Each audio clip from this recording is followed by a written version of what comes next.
शिवसेनेच्या वतीने रॅली काढून दहशतवाद्यांचा निषेध। उरण तालुक्याच्या सुरक्षेच्या बाबतीत उपाययोजना करण्याची केली मागणी।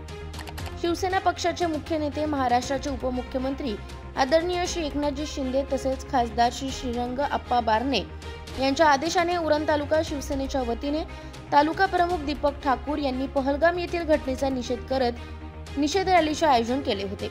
या प्रसंगी पहलगाम येथे अतिरेक्यांनी केलेल्या भ्याड हल्ल्यात पर्यटनासाठी गेलेल्या कुटुंबावर गोळीबार करून अनेक लोकांना जीवे ठार मारण्यात आले।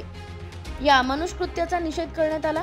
या उरण पंचायत समितीमध्ये उरण तालुक्याच्या सुरक्षेसाठी उपाययोजना करण्याची उपस्थित अतुल शेठ भगत जिल्हा प्रमुख रायगड, रुपेश पाटील सचिव युवा सेना, मेघाताई दमडे जिल्हा प्रमुख महिला, रमेश म्हात्रे उपसंपर्क प्रमुख उरण विधानसभा, मनोज घरत विधानसभा संघटक, दीपक ठाकूर तालुका प्रमुख उरण, प्रणाली म्हात्रे तालुका प्रमुख महिला, सुनील भोईर शहर प्रमुख उरण, चंद्रकांत पाटील तालुका संघटक, तृप्ती घरत उपतालुका प्रमुख महिला, आदिनाथ भोईर माजी तालुका प्रमुख, अक्षय म्हात्रे विभाग प्रमुख, गणेश घरत विभाग प्रमुख, अक्षय घरत विभाग प्रमुख, महेश पाटील केगाव उप विभाग प्रमुख तसेच अनेक पदाधिकारी व शिवसैनिक मोठ्या संख्येने यावेळी उपस्थित होते। महाशिवजन न्यूज, विठ्ठल ममताबादे, उरण, रायगड।